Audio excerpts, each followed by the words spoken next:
नमस्कार दोस्तों। आज हम पढ़ने वाले हैं जीव विज्ञान का पहला चैप्टर जिसका नाम है जब प्रक्रम। ये जो चैप्टर है वो काफ़ी इंटरेस्टिंग चैप्टर होने वाली है क्योंकि इस चैप्टर में हम अपने शरीर के बारे में जानने वाले हैं। इस चैप्टर को हम विजुअल्स और एनिमेशन की मदद से काफ़ी आसान भाषा में समझने की कोशिश करेंगे। तो चलिए शुरू करते हैं।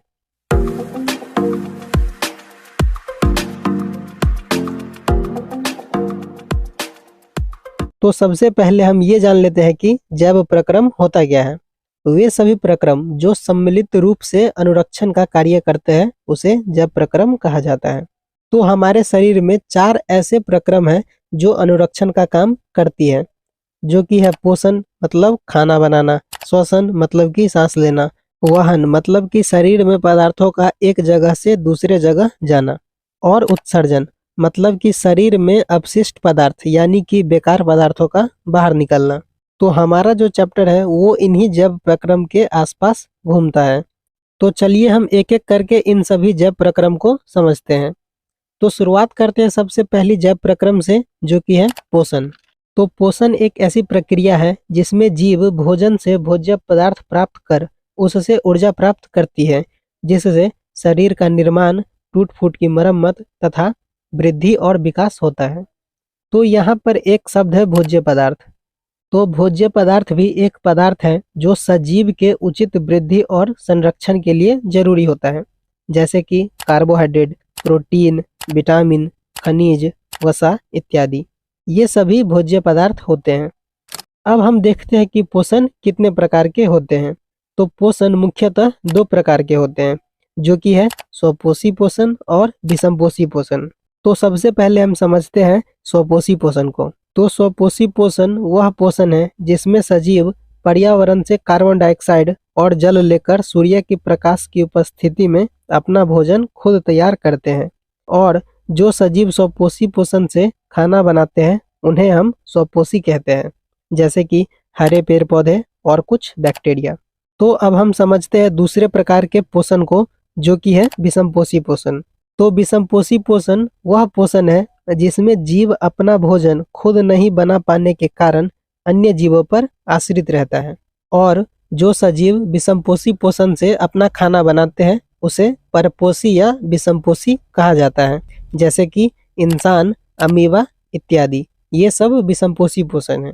हरे पौधे और कुछ अन्य स्वपोषियों के अलावा प्रायः सभी सजीव विषमपोषी ही होते हैं। तो जैसा कि हम जानते हैं कि हम इंसान भोजन के लिए दूसरों पर आश्रित रहते हैं, जैसे कि धान, गेहूं, सब्जियां, मांस, फल इत्यादि। और जो पेड़ पौधे होते हैं वो अपना भोजन खुद बना लेते हैं, वो किसी पर आश्रित नहीं रहते हैं। तो अब हम कुछ जीव के पोषण प्रक्रिया को अच्छे से समझते हैं। तो सबसे पहले हम समझते हैं पेड़ पौधों में पोषण। तो पौधे स्वपोषी पोषण से खाना बनाते हैं, ये हम सब जानते हैं, पर यहाँ पर हमें उस प्रक्रिया को देखना है जिससे पौधे अपना खाना असल में कैसे बनाते हैं। तो जो पौधे होते हैं वो अपना खाना प्रकाश संश्लेषण के द्वारा बनाते हैं। तो वैसी प्रक्रिया जिसमें हरे पौधे कार्बन डाइऑक्साइड, जल एवं पर्णहरित के माध्यम से सूर्य के प्रकाश की उपस्थिति में ग्लूकोज का संश्लेषण करती है, उसे प्रकाश संश्लेषण कहा जाता है। तो चलिए हम इसका फॉर्मूला देख लेते हैं। 6CO2 प्लस 6H2O, जो कि देता है पर्णहरित और सूर्य प्रकाश की उपस्थिति में C6H12O6 प्लस 6O2। तो आप यहाँ पर देख सकते हो कि CO2 और जल के 6 अणु मिलकर ग्लूकोज बना रहे हैं, और उसके साथ ऑक्सीजन की 6 अणु भी बाहर निकल रही है सूर्य के प्रकाश और पर्णहरित की उपस्थिति में। तो अब हम देखते हैं कि प्रकाश संश्लेषण के दौरान हमें कौन कौन सी घटनाएं देखने को मिलती है। तो सबसे पहला जो घटना होता है वो है सूर्य के प्रकाश की ऊर्जा को क्लोरोफिल के द्वारा अवशोषित करना। उसके बाद दूसरा जो घटना है वो है कि जब सूर्य के प्रकाश की ऊर्जा को क्लोरोफिल के द्वारा अवशोषित कर लिया जाता है, तब सूर्य के प्रकाश की ऊर्जा को रासायनिक ऊर्जा में बदल दिया जाता है, और जल के जो अणु होते हैं वो हाइड्रोजन और ऑक्सीजन में टूट जाते हैं। उसके बाद तीसरा जो घटना है वो ये है कि पर्यावरण से पत्तियों के द्वारा कार्बन डाइऑक्साइड का अवशोषण करना और उसके बाद सभी का अभिक्रिया करके ग्लूकोज का बनाना। इस पूरे प्रकाश संश्लेषण के दौरान 2 शब्दों का उपयोग किया गया है।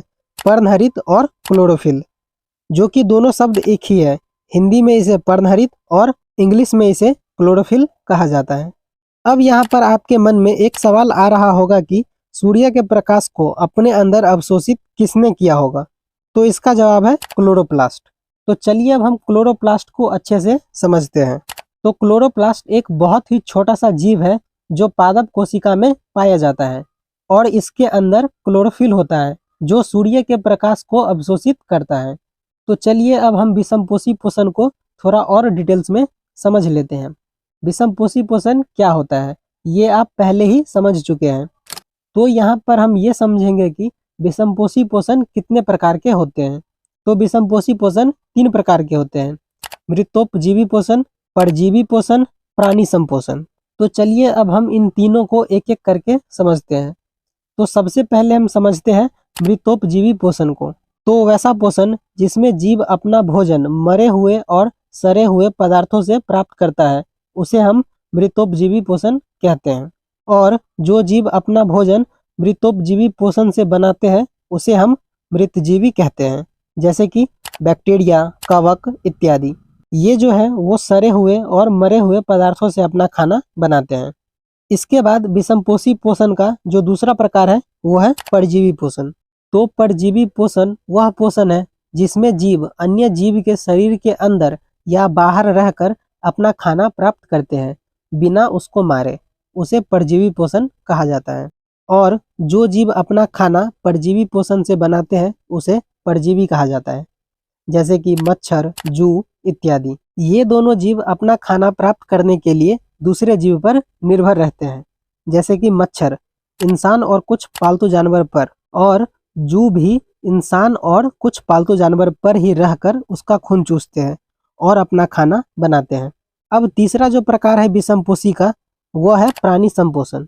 तो वैसा पोषण जिसमें खाना को निगलना, उसको पचाना, उससे ऊर्जा प्राप्त करना और बचे हुए खराब पदार्थों को बाहर निकाल देना, उसे प्राणी संपोषण कहा जाता है, जैसे कि अमीबा, इंसान इत्यादि। तो चलिए हम समझते हैं विषमपोषी पोषण के कुछ एग्जाम्पल्स को। तो सबसे पहले हम समझते हैं जो अमीबा होता है उसमें पोषण कैसे होता है। तो अमीबा जो है वो अपना खाना प्राणी संपोषण से बनाता है और अमीबा एक कोशिकीय जीव होता है। तो इसलिए अमीबा में जो पोषण देखने को मिलता है वो दूसरे जीव से अलग होता है, क्योंकि अमीबा के अंदर पोषण की पूरी प्रक्रिया सिर्फ एक कोशिका के द्वारा होता है। और अमीबा एक जलीय जीव है।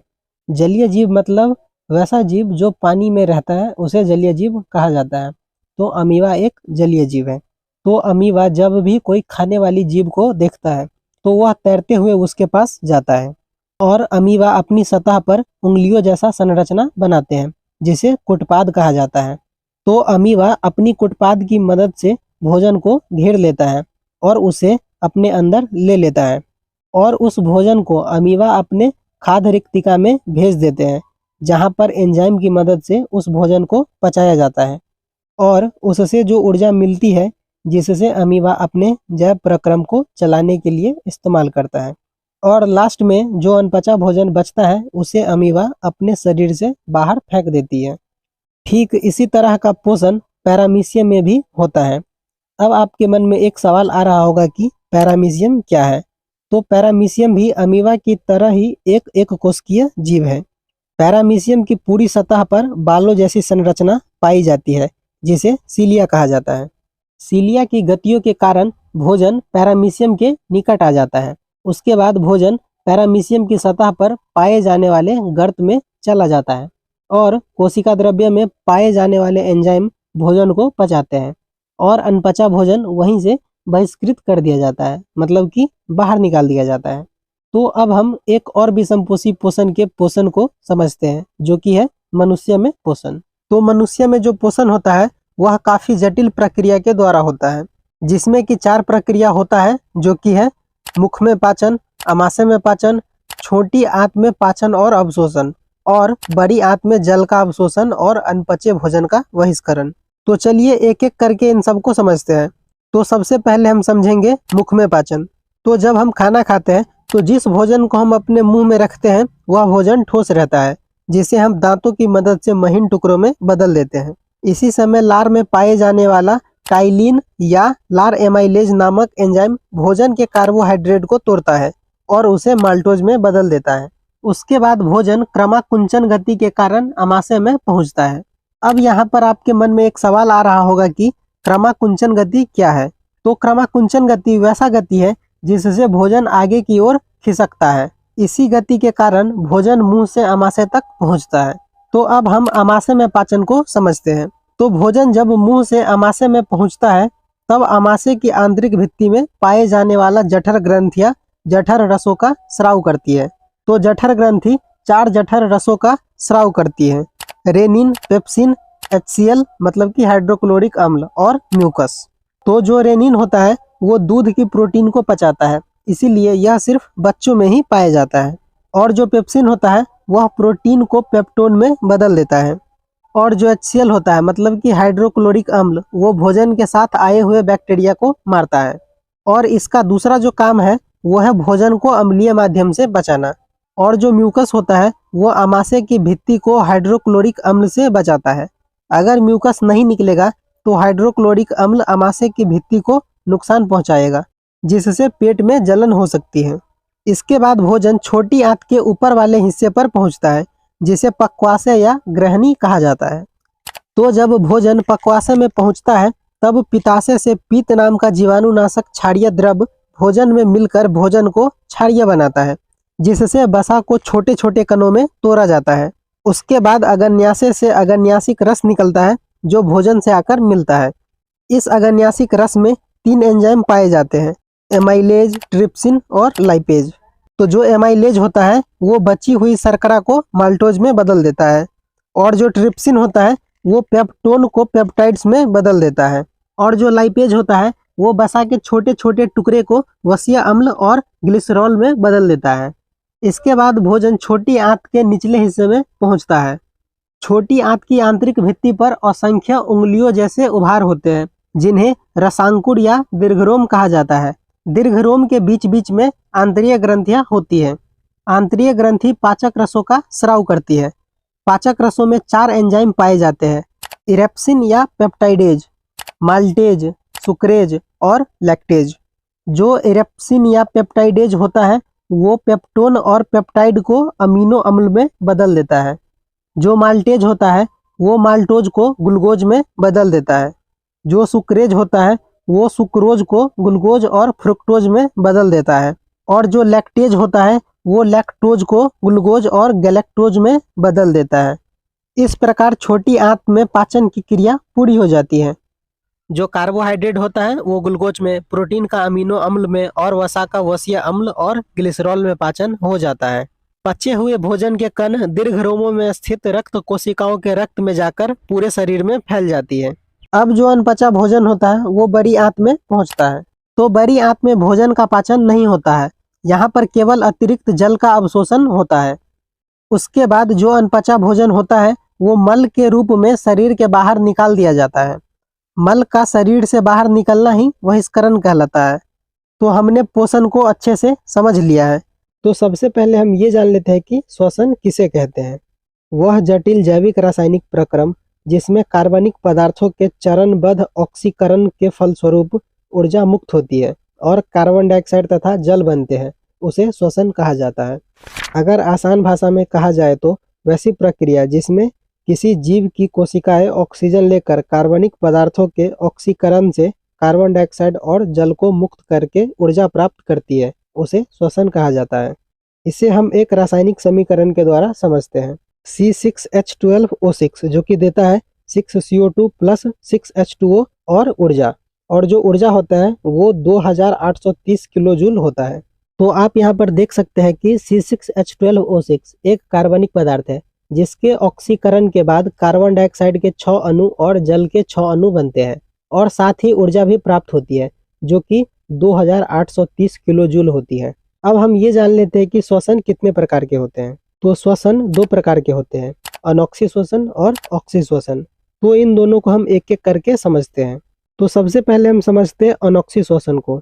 तो वैसी श्वसन क्रिया जो कभी कभी ऑक्सीजन के अभाव में होती है उसे अनोक्सी श्वसन कहा जाता है। अनोक्सी श्वसन को अवायवीय श्वसन भी कहा जाता है। तो अनोक्सी श्वसन को हम एक रासायनिक समीकरण के द्वारा समझते हैं। C6H12O6 जो कि टूटता है 2C3H4O3 जो कि देता है 2C3H5OH plus 2CO2 plus 28 kilo calorie ऊर्जा। तो C6H12O6 जो कि एक ग्लूकोज है, तो अनोक्सी श्वसन में जो ग्लूकोज होता है वह पहले पाइरुवेट अम्ल में टूटता है जिसका सूत्र है 2C3H4O3 और पाइरुवेट अम्ल ऑक्सीजन की अनुपस्थिति में एथिल अल्कोहल में टूटता है जिसका सूत्र है 2C3H5OH। इसे एथेनॉल भी कहा जाता है और साथ ही कार्बन डाइऑक्साइड और 28 किलो कैलोरी ऊर्जा भी बनता है।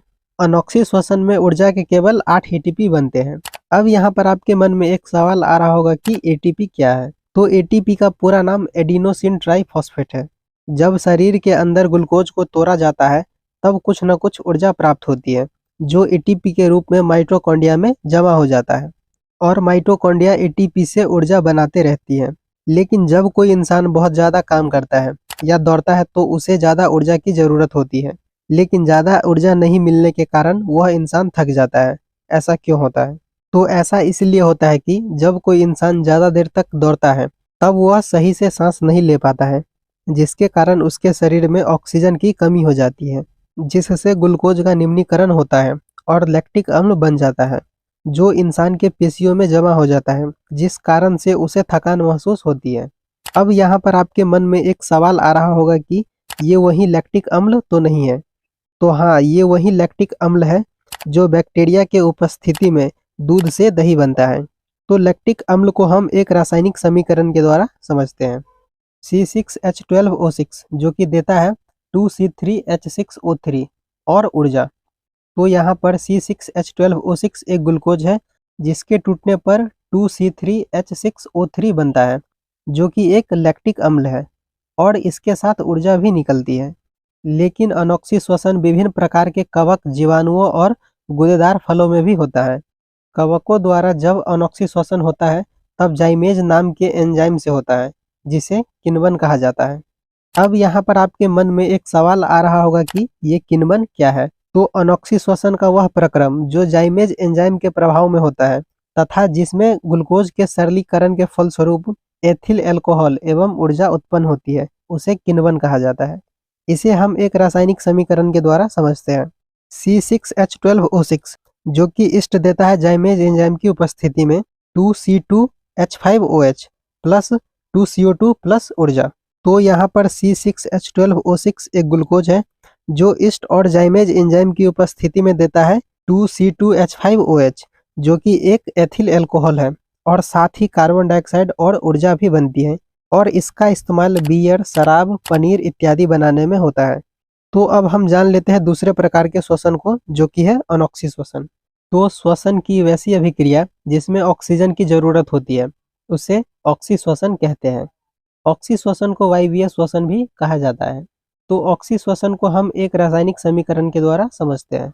तो ग्लूकोज टूटता है पाइरुवेट अम्ल में और पाइरुवेट अम्ल माइटोकॉन्ड्रिया में ऑक्सीजन की उपस्थिति में टूटता है जो कि देता है कार्बन डाइऑक्साइड, जल और ऊर्जा। तो हम यहाँ पर ऑक्सी श्वसन को एक चित्र के द्वारा समझने की कोशिश करते हैं। तो ये एक कोशिका है और ये एक ग्लूकोज है। तो जब ग्लूकोज कोशिका के अंदर जाता है तो कोशिका द्रव्य में ग्लूकोज पाइरुवेट अम्ल में बदल जाता है और यहाँ पर कुछ ऊर्जा बनता है जो कि 2 एटीपी होता है। इसके बाद पाइरुवेट अम्ल माइटोकॉन्ड्रिया में जाता है जहाँ पर ऑक्सीजन की उपस्थिति में पाइरुवेट अम्ल कार्बन डाइऑक्साइड, जल और ऊर्जा बनाता है और यहाँ पर ऊर्जा के 36 एटीपी बनते हैं। तो कुल मिलाकर ऑक्सी श्वसन में ऊर्जा के 38 एटीपी बनते हैं।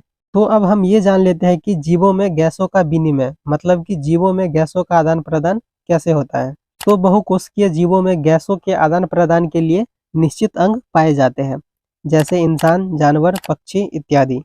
लेकिन जो एक कोशिकीय जीव होते हैं उसमें गैसों के आदान प्रदान के लिए निश्चित अंग नहीं होते हैं जैसे कि अमीबा, प्लाज्मोडियम, यूग्लिना, पैरामीशियम इत्यादि। ये सभी अपने शरीर से ही गैसों का आदान प्रदान करते हैं। ज़्यादातर सभी श्रेणी के जंतुओं में श्वसनांगों और रक्त के बीच ऑक्सीजन और कार्बन डाइऑक्साइड गैसों का आदान प्रदान एक ही मौलिक सिद्धांत से होता है जिसे विसरण कहा जाता है। तो अब यहाँ पर आपके मन में एक सवाल आ रहा होगा कि विसरण किसे कहते हैं। तो वैसी क्रिया जिसमें कोई पदार्थ अधिक सांद्रता से कम सांद्रता की ओर गति करते हैं उसे विसरण कहा जाता है। लेकिन कुछ ऐसे भी जीव होते हैं जिसमें रक्त नहीं पाए जाते हैं, जैसे कि हाइड्रा। तो यहाँ पर एक सवाल ये आता है कि जब हाइड्रा में रक्त नहीं पाया जाता है तो गैसों का आदान प्रदान कैसे होता है? तो हाइड्रा में ऑक्सीजन का विसरण उत्तक द्रव्य में होता है, और जो जलीय जीव होते हैं वह जल में घुले ऑक्सीजन को अपने श्वसनांगों में और श्वसनांगों से रक्त में विसरित कर लेते हैं। लेकिन कुछ ऐसे भी जीव हैं जिसका रक्त ऑक्सीजन को ग्रहण नहीं करता है, जैसे कि तेलचट्टा और कुछ अन्य कीट। इन सब में ऑक्सीजन सीधे उत्तक द्रव्य में विसरित हो जाते हैं। जो तेलचट्टा होता है उसके रक्त को हीमोलिम्फ कहते हैं, जो रंगहीन तरल पदार्थ होता है। तो अब हम कुछ जीव के अंदर श्वसन की जो प्रक्रिया होती है उसे हम समझते हैं। तो सबसे पहले हम समझते हैं पौधों में श्वसन। तो आपको ये तो पता ही होगा कि जो पौधे होते हैं वो अपना खाना प्रकाश संश्लेषण के द्वारा बनाते हैं और ऑक्सीजन को बाहर छोड़ते हैं। पर ऐसा नहीं है, जो पौधे होते हैं वो भी सांस लेते हैं और ऊर्जा मुक्त भी करती है। तो जो पौधे होते हैं वो अपना श्वसन दो पार्ट में करते हैं। तो जो पहला पार्ट है वो है सांस लेना और गैसों का आदान प्रदान, और जो दूसरा पार्ट है वो है ऊर्जा को मुक्त करना। तो जो पौधे होते हैं उसके 3 पार्ट में गैसों का आदान प्रदान होता है, और वो 3 पार्ट्स है पत्ता, तना और जड़। तो पौधे का जो पत्ता होता है उसमें बहुत सारे छोटे छोटे छेद होते हैं जिसे रंध्र कहा जाता है, जिसे आप इस फोटो में भी देख सकते हो। और इसके आसपास गार्ड सेल पाए जाते हैं जो रंध्र के खुलने और बंद होने के लिए जिम्मेदार होते हैं। और जो रंध्र होता है वो सभी पत्तियों में पाया जाता है, जिसके द्वारा गैसों का आदान प्रदान होता है। इसी के साथ जो पौधे का तना होता है उसमें भी छोटे छोटे छेद होते हैं जिन्हें वात रंध्र कहा जाता है, और वात रंध्र भी गैसों का आदान प्रदान करती है। और जो पौधे का जड़ होता है उसमें भी छोटे छोटे जड़ पाए जाते हैं जो विसरण की मदद से गैसों का आदान प्रदान करती है। तो ये 3 पार्ट्स थे जिसके द्वारा पौधे सांस लेते हैं या गैसों का आदान प्रदान करते हैं। तो अब हम देखते हैं कि जब ऑक्सीजन पौधों के अंदर पहुंच जाते हैं तो वो ऊर्जा कैसे मुक्त करते हैं। श्वसन प्रक्रिया के दौरान पौधों के कोशिका में जो ग्लूकोज होता है, जो कि प्रकाश संश्लेषण प्रक्रिया में बनता है, वो ऑक्सीजन के साथ मिलकर कार्बन डाइऑक्साइड और जल बनाते हैं और साथ में ऊर्जा बनता है। इसे हम एक समीकरण के द्वारा भी समझ सकते हैं। तो आप इस समीकरण को देख सकते हैं जिसमें ग्लूकोज जो है वो ऑक्सीजन के साथ मिलकर कार्बन डाइऑक्साइड प्लस जल बना रहा है और साथ में ऊर्जा को मुक्त भी कर रहा है। तो अब हम समझते हैं जो मनुष्य होता है उसमें श्वसन प्रक्रिया कैसे होती है। तो मानव में श्वसन क्रिया एक जटिल तंत्र के द्वारा होती है जिसे श्वसन तंत्र कहा जाता है। इसके अंतर्गत नासागुहा, नेसोफेरिंक्स, लैरिंक्स, ट्रैकिया, श्वसनी, फेफड़े और डायफ्राम आते हैं। तो आप सबसे पहले इस चित्र को ध्यान से देखो, ये मानव श्वसन तंत्र है। तो हम मानव श्वसन तंत्र को इसी चित्र के द्वारा समझने वाले हैं। तो सबसे पहले हवा हमारे नासागुहा मतलब कि नाक के दोनों छेद से होकर अंदर जाती है। नासागुहा की आंतरिक भित्ति पर श्लेष्मा ग्रंथि पाई जाती है, जिस कारण से नाक हमेशा गीली रहती है। और जब हवा नासागुहा से अंदर जाती है तब हवा में जो उपस्थित धूलकण या बैक्टीरिया रहता है वो श्लेष्मा से चिपक जाते हैं, और नाक के अंदर जो बाल होते हैं वो हवा को छानने का काम करती है। इसके बाद हवा नेसोफेरिंक्स में पहुंचती है। नासागुहा के आगे घुमावदार रास्ते को नेसोफेरिंक्स या ग्रसनी कहते हैं। ग्रसनी एक छिद्र द्वारा श्वास नली में खुलती है जिसे ग्लाटिस कहा जाता है, और ग्लाटिस एक उपास्थि युक्त कपाट द्वारा ढका रहता है जिसे एपिग्लाटिस कहा जाता है। और जो एपिग्लाटिस होता है वह भोजन के कणों को श्वास नली में जाने से रोकता है। इसके बाद हवा लैरिंक्स में पहुंचता है। नेसोफेरिंक्स से आगे और कंठ के पीछे का क्षेत्र लैरिंक्स कहलाता है। लैरिंक्स उपास्थि का बना होता है। इसके बाद हवा ट्रैकिया में पहुंचता है। ट्रैकिया को कंठ भी कहा जाता है। कंठ के बीच में 2 स्वर रज्जु पाए जाते हैं जिसके कंपन से आवाज पैदा होती है। इसके बाद हवा श्वसनी में पहुंचता है। श्वसनी को ब्रांकस भी कहा जाता है। ट्रैकिया आगे जाकर उल्टे वाई के आकार में 2 शाखाओं में बट जाती है। दोनों शाखा ब्रांकस कहलाती है। इसके बाद हवा फेफड़ों में पहुंचती है। दोनों ब्रांकस से एक एक फेफड़ा जुड़ा रहता है। प्रत्येक फेफड़ा दोहरी झिल्ली से घिरा रहता है जिसे पल्मोनरी झिल्लियां कहते हैं। ब्रांकस जब फेफड़ों के अंदर पहुंचता है तब वह छोटी छोटी अनेक शाखाओं में विभाजित हो जाती है जिसे ब्रांकियोल कहा जाता है। और ब्रांकियोल पतली भित्तियों वाली कुपिकाओं में खुलते हैं। इन कुपिकाओं को वायु कोश या एल्वियोलाई कहा जाता है। तो जब हवा हमारे एल्वियोलाई में पहुंचती है तब हमारा फेफड़ा हवा से पूरा भर जाता है, जिसे आप लोगों ने महसूस भी किया होगा जब आप सांस अंदर लेते हैं। तो एल्वियोलाई ऐसा जगह है जहाँ पर गैसों का आदान प्रदान होता है। तो गैसों के आदान प्रदान को समझने के लिए हमें एल्वियोलाई के चित्र को देखना पड़ेगा। तो जो एल्वियोलाई है वो एक गुब्बारा के जैसा संरचना होता है, जो कि गैसों के आदान प्रदान के लिए जाना जाता है। और जो एल्वियोलाई की भित्ति होती है वह रक्त वाहिकाएं या पल्मोनरी धमनी से जुड़ी रहती है, जिसे आप इस चित्र में भी देख सकते हो। तो आप समझो कि जो एल्वियोलाई है उसके अंदर जो गैस है वो है ऑक्सीजन, और एल्वियोलाई के भित्ति से जो पल्मोनरी धमनी जुड़ा हुआ है उसमें है कार्बन डाइऑक्साइड। और एल्वियोलाई की जो भित्ति होती है वह काफ़ी पतली होती है, जिससे एल्वियोलाई में जो ऑक्सीजन है वह पल्मोनरी धमनी में चली जाती है, और पल्मोनरी धमनी में जो कार्बन डाइऑक्साइड होता है वह एल्वियोलाई में आ जाती है। तो यहाँ पर हमारे एल्वियोलाई में गैसों का आदान प्रदान हो चुका है। तो अब सवाल यहाँ पर ये आता है कि जब ऑक्सीजन पल्मोनरी धमनी में चला जाता है तब ऑक्सीजन का क्या होता है। तो ऑक्सीजन जब पल्मोनरी धमनी में चला जाता है तब ऑक्सीजन खून से मिलकर शरीर के सभी कोशिकाओं तक पहुँच जाते हैं, जिससे ग्लूकोज का ऑक्सीकरण होता है और हमें ऊर्जा मिलती है। तो वापस हम अपने एल्वियोलाई की तरफ आते हैं और ये देखते हैं कि जो कार्बन डाइऑक्साइड एल्वियोलाई में है वो शरीर के बाहर कैसे निकलती है। तो जब ऑक्सीजन खून में चली जाती है तब कार्बन डाइऑक्साइड भी एल्वियोलाई से ट्रैकिया में आ जाती है। उसके बाद कार्बन डाइऑक्साइड नासा गुहा के द्वारा बाहर निकल जाती है। तो अभी जो आपने 3 प्रक्रिया देखा, सांस लेना, गैसों का आदान प्रदान और सांस छोड़ना, ये हमारे शरीर के अंदर बहुत जल्दी जल्दी चलती रहती है। तो अब जो हमारा लास्ट टॉपिक है वो है डायफ्राम। तो डायफ्राम एक लचीली और मजबूत संरचना है जो ऊपर या नीचे की ओर फैलकर वक्ष गुहा के आयतन को घटाने या बढ़ाने का काम करती है। डायफ्राम के कारण ही फेफड़े पिचकते और फूलते हैं, जिसे आप लोगों ने सांस लेते और छोड़ते समय महसूस किया होगा। तो हमने श्वसन को अच्छे से समझ लिया है। तो सबसे पहले हम ये जान लेते हैं कि परिवहन किसे कहते हैं। तो किसी पदार्थ का एक जगह से दूसरे जगह जाना वहन या परिवहन कहलाता है। तो जब श्वसन की प्रक्रिया पूरी हो जाती है तब कुछ उपयोगी पदार्थ और कुछ बेकार पदार्थ बनते हैं। तो जो उपयोगी पदार्थ होते हैं उन्हें शरीर के हर कोशिका में पहुंचने की ज़रूरत होती है। तो चलिए अब हम देखते हैं जो जीव होता है उसमें वहन की प्रक्रिया किस तरह से होती है।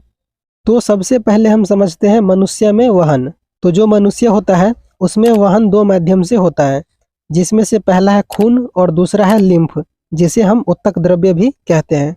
तो सबसे पहले हम समझते हैं खून के बारे में कि जो खून होता है उसमें होता क्या है, ये कौन कौन सी चीज़ों से मिलकर बना होता है, या अगर आसान भाषा में कहा जाए तो रक्त के घटक। मतलब कि जो रक्त है वह किन किन घटकों से मिलकर बना होता है। तो रक्त मुख्यतः 4 घटक से मिलकर बना होता है: प्लाज्मा, आरबीसी, डब्ल्यूबीसी और प्लेटलेट्स।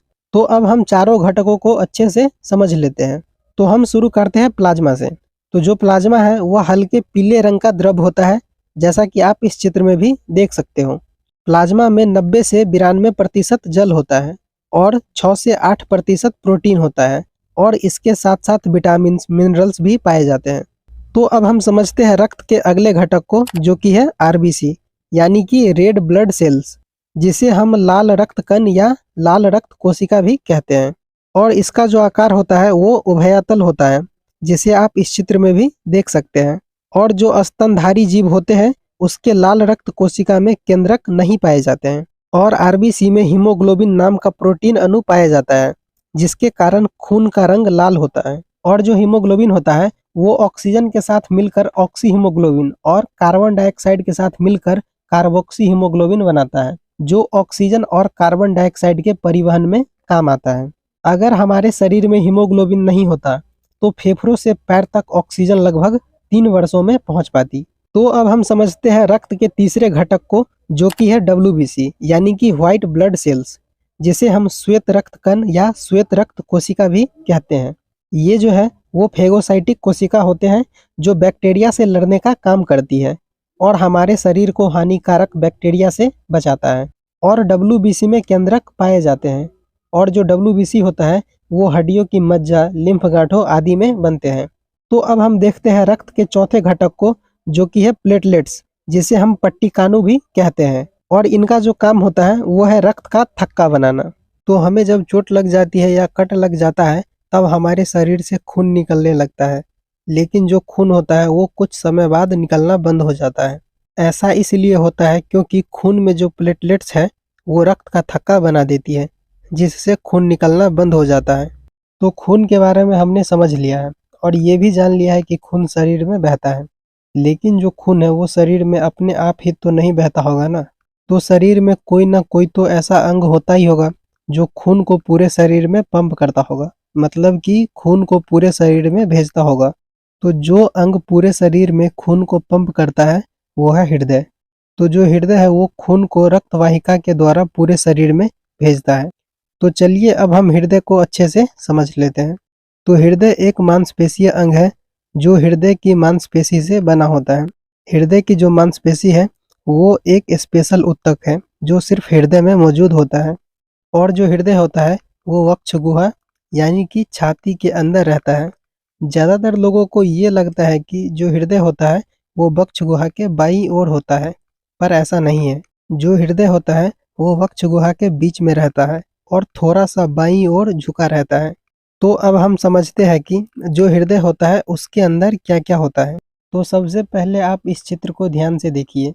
ये जो चित्र है वो हृदय को दो हिस्सों में काटा गया है। तो ये जो हृदय के आसपास के मांसपेशी है वो है हृदय की मांसपेशी, जो सिर्फ हृदय में ही मौजूद रहती है। तो दोस्तों यहाँ पर आपको 4 चैम्बर्स दिख रहे होंगे।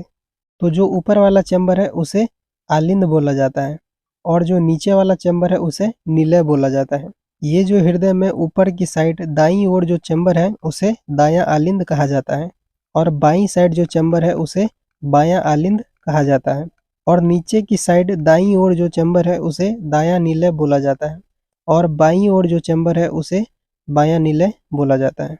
तो दोस्तों यहाँ पर आपको एक परत दिख रही होगी। इस परत को सेप्टम कहा जाता है। ये जो सेप्टम है वो एक विभाजक का काम करती है। तो अब यहाँ पर आपके मन में एक सवाल आ रहा होगा कि सेप्टम कैसा विभाजक है। तो ये जो है वो है दायां आलिंद और ये है दायां निलय। तो ये जो है वो हृदय का दायां भाग है और ये है बायां आलिंद और ये है बायां निलय। तो ये जो है वो हृदय का बायां भाग है। तो ये जो सेप्टम परत है वो हृदय को दो भागों में बांटती है, दायां भाग और बायां भाग।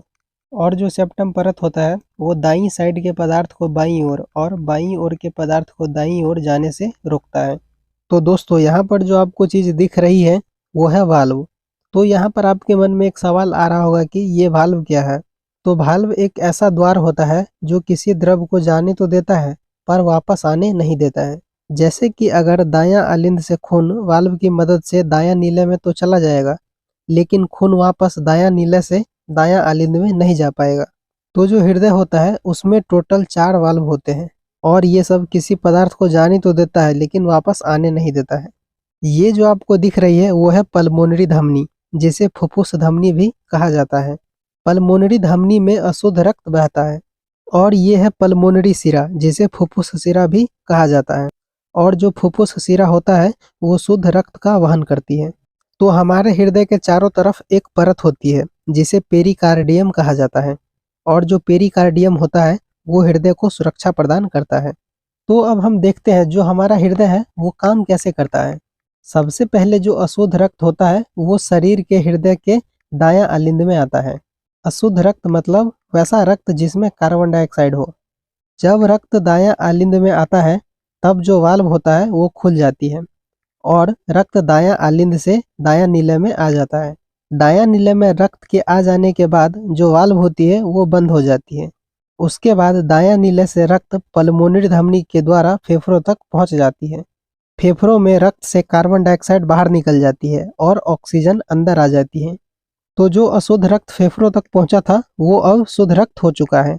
उसके बाद जो शुद्ध रक्त होता है वो बायां आलिंद में लाया जाता है पल्मोनरी शिरा के द्वारा। बायां आलिंद में रक्त के आने के बाद जो रक्त होता है वो वाल्व के द्वारा बायां नीले में आ जाता है। उसके बाद उस रक्त को पूरे शरीर में पंप कर दिया जाता है महाधमनी के द्वारा। तो यहाँ पर आपने देखा जो खून है वो हृदय से 2 बार गुजरता है। तो हृदय में खून के 2 बार गुजरने की प्रक्रिया को दोहरा परिसंचरण कहा जाता है। तो चलिए दोहरा परिसंचरण को हम एक चित्र के द्वारा समझते हैं। तो ये आपको जो अंग दिख रहा है वो है फेफड़ा, जो कि अशुद्ध रक्त को शुद्ध रक्त में बदलता है।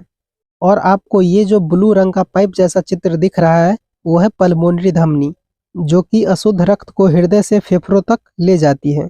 और आपको ये जो लाल रंग की रक्त वाहिनी दिख रही है जो कि फेफड़ों से हृदय को जोड़ रही है, ये है पल्मोनरी शिरा, जो कि शुद्ध रक्त को फेफड़ों से हृदय तक लाती है। और ये वाली जो रक्त वाहिका आपको दिख रही है वो है महाधमनी, जो शुद्ध रक्त को हृदय से पूरे शरीर में भेजता है। और ये जो रक्त वाहिका आपको दिख रही है वो है महाशिरा, जो अशुद्ध रक्त को शरीर से हृदय तक लाती है। तो इसी तरह से हमारे शरीर में दोहरा परिसंचरण की प्रक्रिया चलती रहती है और ये प्रक्रिया हमारे शरीर में बहुत फास्ट होती रहती है। तो अब हम समझते हैं रक्त वाहिका के बारे में। तो ये एक पाइप की तरह होती है जिनसे कि खून हमारे शरीर में बहता है। तो रक्त वाहिका दो प्रकार के होते हैं, पहला धमनी और दूसरा शिरा। तो सबसे पहले हम समझते हैं धमनी को।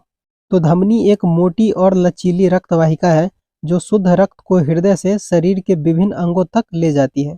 धमनी लाल रंग का होता है और इसमें एक अपवाद भी है, पल्मोनरी धमनी। पल्मोनरी धमनी एक ऐसा धमनी है जिसमें अशुद्ध रक्त बहता है। तो चलिए अब हम समझते हैं दूसरे प्रकार के रक्त वाहिका को, जो कि है शिरा।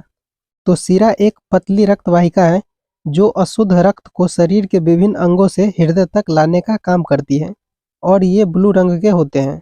लेकिन जो शिरा है उसमें भी अपवाद होता है, जो कि है पल्मोनरी शिरा, जो कि एकमात्र ऐसा शिरा है जो शुद्ध रक्त का शरीर में वहन करती है। तो यहाँ पर रक्त का परिवहन खत्म होता है। तो अब हम समझते हैं हमारे शरीर में दूसरे परिवहन को, जो कि है लिम्फ, जिसे लसिका भी कहा जाता है। लिम्फ हल्के पीले रंग का द्रव होता है क्योंकि इसमें हीमोग्लोबिन नहीं होता है। तो चलिए अब हम देखते हैं जो लिम्फ होता है वो कैसे बनता है। तो जो लिम्फ होता है वो कोशिकाओं की दीवारों से छनकर निकले हुए आवश्यक पोषक पदार्थ होते हैं, जिसमें ल्यूकोसाइट कोशिकाएं, ऑक्सीजन, अमीनो अम्ल, लवण एवं हार्मोन होते हैं। और जो लिम्फ होता है वो शरीर की संक्रमण से सुरक्षा करता है। तो अब हम लिम्फ के कुछ कार्य को देख लेते हैं। तो लिम्फ के दो कार्य हैं, पहला प्रोटीन एवं वसा के कणों का परिवहन करना और दूसरा रक्त ऊतकों के अतिरिक्त जल को रक्त में सम्मिलित करना। तो इसी के साथ मनुष्य में परिवहन खत्म हो जाता है। तो अब हम समझते हैं जो पेड़ पौधे होते हैं उसमें परिवहन कैसे होता है। तो जो पेड़ पौधे होते हैं उसमें परिवहन का काम ऊतक करता है और ये जो ऊतक होते हैं वो दो प्रकार के होते हैं, जाइलम और फ्लोएम। इन दोनों के बारे में आपने क्लास 9 में थोड़ा बहुत पढ़ा होगा। तो चलिए एक एक करके समझते हैं इन दोनों ऊतकों को। तो सबसे पहले हम समझते हैं जाइलम ऊतक को। तो जाइलम ऐसे ऊतक होते हैं जो पेड़ पौधों में भोजन और जल को जड़ से ऊपर की ओर ले जाते हैं। और जो जाइलम होता है वो सिर्फ एक दिशा में ही परिवहन करता है, मतलब कि जो जाइलम होता है वो सिर्फ नीचे से ऊपर की ओर ही जाता है। और जो जाइलम है वो वाष्पोत्सर्जन के सिद्धांत पर काम करता है। तो अब यहाँ पर आपके मन में एक सवाल आ रहा होगा कि ये वाष्पोत्सर्जन क्या है। तो वैसी प्रक्रिया जो पत्तियों की सतह पर पाए जाने वाले वात रंध्रों से होकर जल का भाप के रूप में वातावरण में विलीन होना, मतलब कि गायब होना, वाष्पोत्सर्जन कहलाता है। तो अब हम समझते हैं दूसरे प्रकार के परिवहन ऊतक को, जो कि है फ्लोएम। तो फ्लोएम ऐसे ऊतक होते हैं जो पत्तियों में बने हुए भोजन को पौधों के सभी अंगों तक पहुंचाते हैं। और जो फ्लोएम होते हैं वो दोनों दिशा में परिवहन करता है, मतलब कि जो फ्लोएम होता है वो ऊपर से नीचे की ओर आता भी है और नीचे से ऊपर की ओर जाता भी है। और जो फ्लोएम होता है वो स्थानांतरण के सिद्धांत पर काम करता है। अब यहाँ पर आपके मन में एक सवाल आ रहा होगा कि ये स्थानांतरण क्या है। तो खनिज एवं भोजन के जलीय घोल का पौधों के एक भाग से दूसरे भाग में जाना ही स्थानांतरण कहलाता है। तो यहाँ पर पौधों में परिवहन खत्म होता है। सबसे पहले हम समझते हैं कि उत्सर्जन क्या होता है। तो वैसी प्रक्रिया जिसके द्वारा शरीर से चयापचय के दौरान बनने वाले अपशिष्ट पदार्थ या बेकार पदार्थों का बाहर निकलना ही उत्सर्जन कहलाता है। अब देखो यहाँ पर एक शब्द है चयापचय। अब जिसको नहीं पता है उसको बता दूं कि किसी भी सजीव के शरीर के अंदर जो रिएक्शंस होते हैं उसे ही चयापचय या उपापचय कहा जाता है। अब देखो शरीर के जिस अंग से उत्सर्जन होता है उसे उत्सर्जी अंग कहा जाता है, जैसे कि नाक, आँख, मुंह, त्वचा, यकृत, मलद्वार, फेफड़ा, गुर्दा इत्यादि। अब देखो इस चैप्टर में हमें सिर्फ गुर्दा के बारे में पढ़ना है, यानी कि किडनी के बारे में पढ़ना है। तो चलिए अब हम समझते हैं किडनी के बारे में। तो आप इस चित्र को ध्यान से देखिए, इसमें एक जोड़ा किडनी है, एक जोड़ा मूत्रवाहिनी है और एक मूत्राशय है और एक मूत्र मार्ग है। तो अब हम इन चारों को एक एक करके अच्छे से समझते हैं। तो सबसे पहले हम समझते हैं किडनी को। तो मनुष्य में एक जोड़ा किडनी यानी कि 2 किडनी होता है। किडनी एक सेम के बीज के आकार जैसी होती है जो मनुष्य के उदर गुहा के कटी क्षेत्र में होता है। मतलब कि किडनी लगभग आंत के पीछे रहती है और एक किडनी की लंबाई लगभग 11 सेंटीमीटर और चौड़ाई लगभग 6 सेंटीमीटर होती है। किडनी का मुख्य काम खून को छानना और खून से अपशिष्ट पदार्थ यानी कि खून से गंदे पदार्थों को बाहर निकालना है। तो अब हम समझते हैं मूत्रवाहिनी को। तो मनुष्य में मूत्रवाहिनी भी एक जोड़ा होता है। यह एक पतली पाइप की आकार की होती है और इसका काम ये होता है कि जो किडनी में मूत्र बनता है, जो कि खून का अपशिष्ट पदार्थ होता है, उस मूत्र को किडनी से मलाशय तक ले जाने का काम करता है।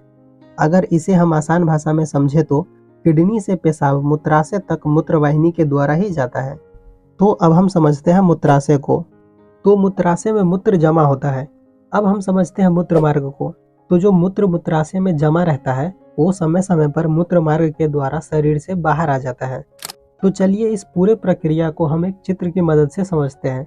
तो ये जो दाईं और बाईं साइड में सेम के बीज जैसा अंग आपको दिख रहा है वो है किडनी। तो ये जो किडनी है इसमें खून आता है वृक्क धमनी के द्वारा और ये जो आपको लाल कलर की पाइप दिख रही है वो है महाधमनी, जिनसे वृक्क धमनी जुड़ी रहती है।